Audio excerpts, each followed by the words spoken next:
Welcome to How to Land Your Ideal Job with Alicia and Harinda.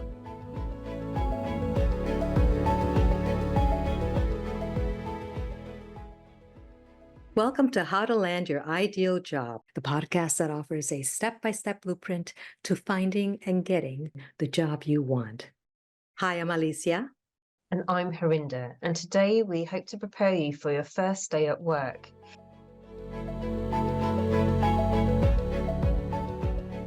Oh my gosh, congratulations, you did it. You got the job. Well done. Now that you've been hired, what we want to do today is help prepare you for your first day. So, what is your first day all about? It's really about your orientation, and I'm going to use the word receivership because you're going to be bombarded with a lot of information. Some of it is going to be obvious, documents, etc., that you might get. Others might be more subtly around culture, around the way people behave. And so your only task on day one would be to be present, take notes, gather questions together that you might have or that other people have posed to you that, obviously you're just beginning to settle in, and focus on just listening and observing and just being open to meeting your work colleagues. That's essentially all that's required on day one. Before we walk you through your first day, here is a 5-point checklist of things you can do to prepare for it. Point 1, check your travel. How will you get to the office? How long is it going to take you to get there on a weekday? It might be wise to have your travel logistics down. And since it's your first day, why don't you plan to be there, say, 30 minutes early? What do you think, Harinda? 30 minutes is probably more than enough. It could be less, but I think that includes a window of time for sure. You know what? If you haven't been to the office yet, which is possible if your interview was done online or at a different location, why not take the time before your first day to travel to your location? Better yet, reach out to your human resources contact and ask if they have any travel recommendations. Which leads us to point 2, your attire. Do you need to wear a shirt and tie to work, or is the dress code more casual? That all depends on the business and the clientele that you're going to be interacting with. Typical attire at a company is business casual, which usually just means no jeans. But if in doubt, ask your HR contact. When it comes to attire and presentation, the top priority is good hygiene, so just be self-aware. Oh, and please be easy on the perfume or the cologne. Point number 3, check your resources. And that includes resources you could bring with you and resources around you. Here are some resources you could bring with you. Your driver's license or some form of official ID to present at the front desk. Some breath mints would be nice, just to give you some added confidence. A phone charger you can plug into the wall. A notepad and pen. A sweater or some additional layer of clothing, because some places can be cooler than expected. Some trail mix or a piece of fruit to snack on if you're hungry. A bottle of water. A package of calming tea. And this next one may sound kind of 80s and 90s, but if you need to do a lot of walking, consider bringing or wearing a pair of walking shoes. What do you think, Harinda? I think for the first day, for sure, I used to actually just bring in, once I'd got settled in, I just brought in a pair of shoes and left them in my cupboard. So I didn't have to carry them back and forth every day. And because I would be wearing trainers, because I actually liked to walk part of the way. So that reminds me, something else I brought with me is a combination lock. And that's usually, yeah, I brought it because I learned that the company I was joining had a gym with lock. Okay. So yeah, came in really handy. And the last item you could bring with you is one I'm sure you have on your list, Harinda, an umbrella. Absolutely, yes. An umbrella, possibly wellies. Galoshes. Or Wellington boots, yes, and a raincoat. There you go. So in addition to the resources that you could bring with you, keep an eye out for resources you can find around you.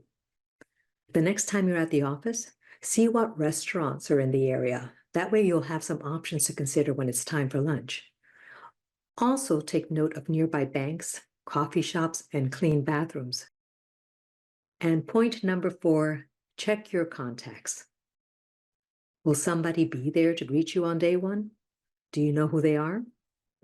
Confirm their name and number if possible, just in case there's no one there at the front desk when you arrive.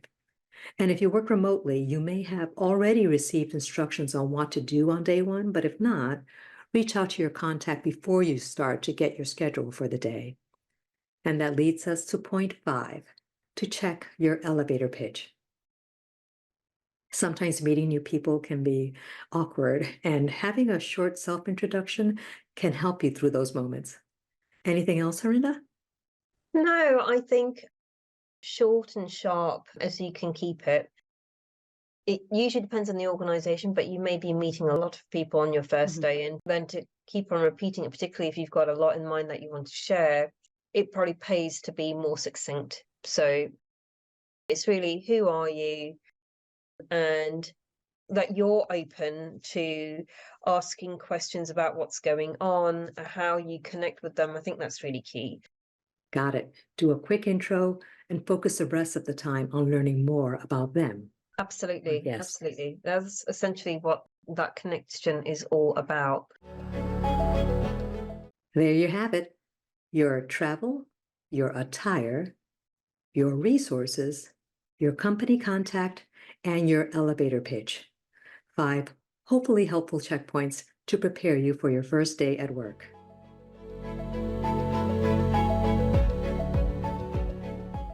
So how would it go? What would it be like if it all goes well? Do you want to maybe paint a picture there, Alicia?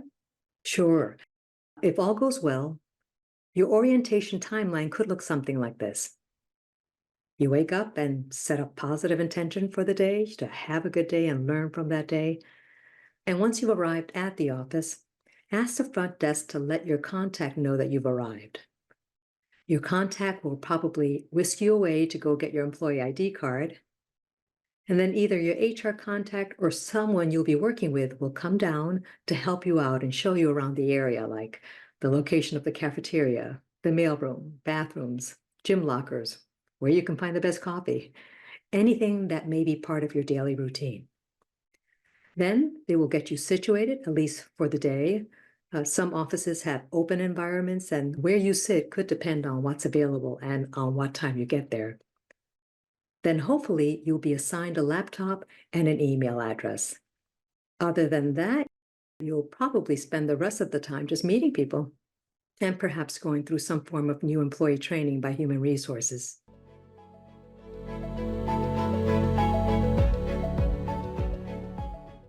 So in terms of the people you might meet, you'll probably meet your line manager at some point. Typically, this would have been arranged by HR, depending on the level of seniority. You may meet with them straight away, later on the same first day, or possibly later on in the week. You'd meet your team or your peers. It's important to know their names and job titles or the roles that they perform so you can understand your connectivity into them. And you may also be given, as Alicia was referencing earlier, some sort of team buddy or someone who can guide you. And this might be your line manager or HR assigning somebody to you, could be a direct report. And then they might be someone that you might connect with from a wing person perspective. And you might have the opportunity to go to lunch or have a tea or coffee with them. These days, it tends to be more of an informal setting, but it really depends on the role. So there are a number of ways it can go. But yes, that might be something that might happen. And you may also be requested to attend meetings just to listen in and get a sense of what's going on. But usually your first day would be quite light from a meeting point of view. If you're working remotely, you may be assigned mandatory training courses to take, again, as Alicia referenced, by your HR department. And this will be the case whether or not you're on the premises or remotely. Everything else that Alicia's mentioned before about, it is a little bit harder. So in that instance, you may be given a list of people to get in touch with, over a period of time. It may not all be on day one, to connect with and understand and make your way through the attendance of meetings, through being given, as I was saying before, a list of colleagues that you need to connect with and understand how your role connects with each of them, whether they are your customers, they're your peers, or whether they might be internal suppliers. Now, this is a place where that notebook can come in handy, because if you're in a meeting, you could start capturing the names of the people that you meet. Sometimes I would ask people to spell their names for me as a way to help me remember it better. And more often than not, though, the person would remind me of some celebrity and I'd remember them that way. But obviously, you're not going to remember everyone's name. No, and I'll be honest with you. I think one of the things that I would say that I've learned over the years is when you meet somebody is to repeat their name back to them. Yes. And it helps, because sometimes I've met so many people in one go. I've walked away and I've got no idea who I met. I just can't remember, let alone make notes. You might make some notes, you're not going to remember everything. So I find just take your time, and as we were saying before, just be present to that moment.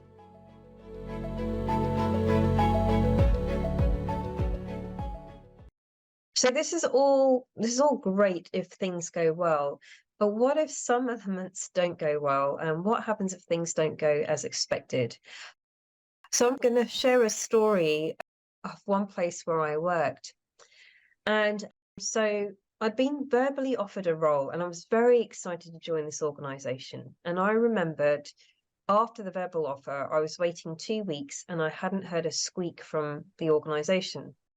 My employment contract hadn't turned up, and therefore I was not able to leave my current employment. I couldn't really do anything. I'd been verbally agreed, but that was basically it. Finally, after 2 weeks, I decided to email my new manager of that company I would be joining and ask them whether the job offer was still actually valid, because I hadn't heard from Oh them. my gosh. Yeah, that was a little bit disconcerting. And whether or not they were planning to send it to me, because obviously I hadn't seen the offer, so I didn't know whether or not I could accept the terms and conditions. And lastly, I would not be able to leave my current employer or be able to join the new organization within the agreed time frame until I had received it. So this is a starting. And then let's fast forward to my first day. I turned up in reception, and as Alicia's mentioned before, I mentioned my line manager's name to the receptionist and was told to wait. So I waited and I waited and I waited a bit more, and 30 minutes had gone by at this point. Finally, somebody had just turned up to work, and they were pulled to one side and had a chat on their phone, and what appeared to me like they felt awkward and uncomfortable, and they were checking I was who I was by wanting to see my ID before they took me upstairs, but it felt like they had been put on the spot. When we got upstairs, no desk had been arranged for me. There was no computer, no user ID, forget email. And it all felt a bit awkward. I didn't have anyone offer to take me to lunch because no one knew who I was or how I fit into the organization. There hadn't been any communication. They found me a chair and a desk, and I just asked for some basics. I said, look, can I have an organization chart so I can understand who the different people are in the organization? And then I might have also asked for some documentation as well whilst I was waiting for my laptop to be sorted. I remember at the time I did wonder whether I'd made the right decision joining this organization, because it seemed to be a bit of a constant. And it was just really because they were disorganized and there hadn't been the internal communication between various people. And it took me, a few weeks to settle into my new role. And anyway, what I would say is this was highly unusual and hasn't happened since. And from my perspective, what my learnings from the first day there was, you just got to be patient and not assume that it's about yourself. And I'd later found out that my manager had been in meetings, and his personal assistant, who happened to be out of the office that day, she had all the information relating to my computer and accessing it. So I didn't get anything on my first day. These sorts of things can happen, and it's not to take them personally. And sometimes it's good to just laugh it off, clear the slate. It was just an unfortunate series of events. But there are things you can do. You don't have to kind of sit there twiddling your thumbs. You can find out what your objectives are. You may already have a good idea from your interview, so don't discard any interview notes that you had made that might be also useful to bring them along. You have a sense of what you would be doing, and that can help you with the questions you might be asking to get clarity. Get a list of people you would be interacting with, whether these are your peers, your team, your customers, your internal suppliers, and introduce yourself directly, as we've talked about before, with a confident smile. You might not get round to all of them on your first day, but schedule time with them to get to know them in more detail and really get an understanding what the current reality is. And ask, if unlike me, you do have access to your computer, ask to get access to shared areas, files and documentation. That may have already been provided to you anyway, and just begin to start navigating through the online world that already exists, these repositories of information that are already there that you can have a look at. And just allow yourself to settle in. Be kind to yourself. Take some time, as we said before, to observe and listen, and just look at everything through your lens of your new responsibilities and your roles. Wow, this is more than just the first day, isn't it? It could be the first week or a couple of weeks. Absolutely, absolutely.